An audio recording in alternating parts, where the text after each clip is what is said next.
warahmatullahi wabarakatuh. InsyaAllah pada hari ini saya akan menerangkan kelebihan 5 jenis sayuran, iaitu bayam, tomato, salad, terong dan bendi. Yang pertama ialah bayam. Ini bayam. Tiada siapa yang kenal ini bayam.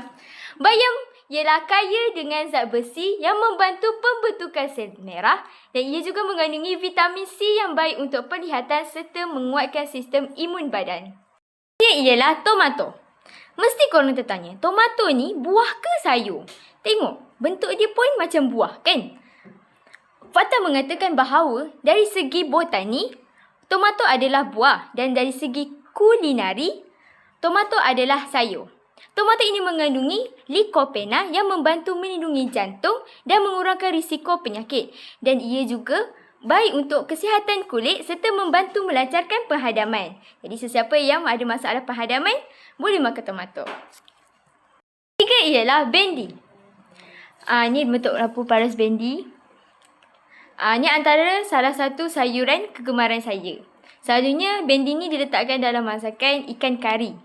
Kelebihan bendi ialah, bendi ini mengandungi serat yang tinggi yang membantu mengawal gula dalam darah dan ia juga baik untuk sistem pencernaan dan kesihatan jantung. Empat ialah salad. Atau juga sebagai daun salad. Daun salad ini selalu diletakkan di dalam sarapan pagi kita, iaitu dalam makanan sandwich.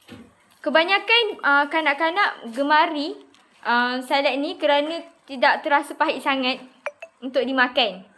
Antara kelebihan salad ni ialah mengandungi banyak air dan serat yang membantu penghadaman dan juga menyegarkan badan serta baik untuk kesihatan usus.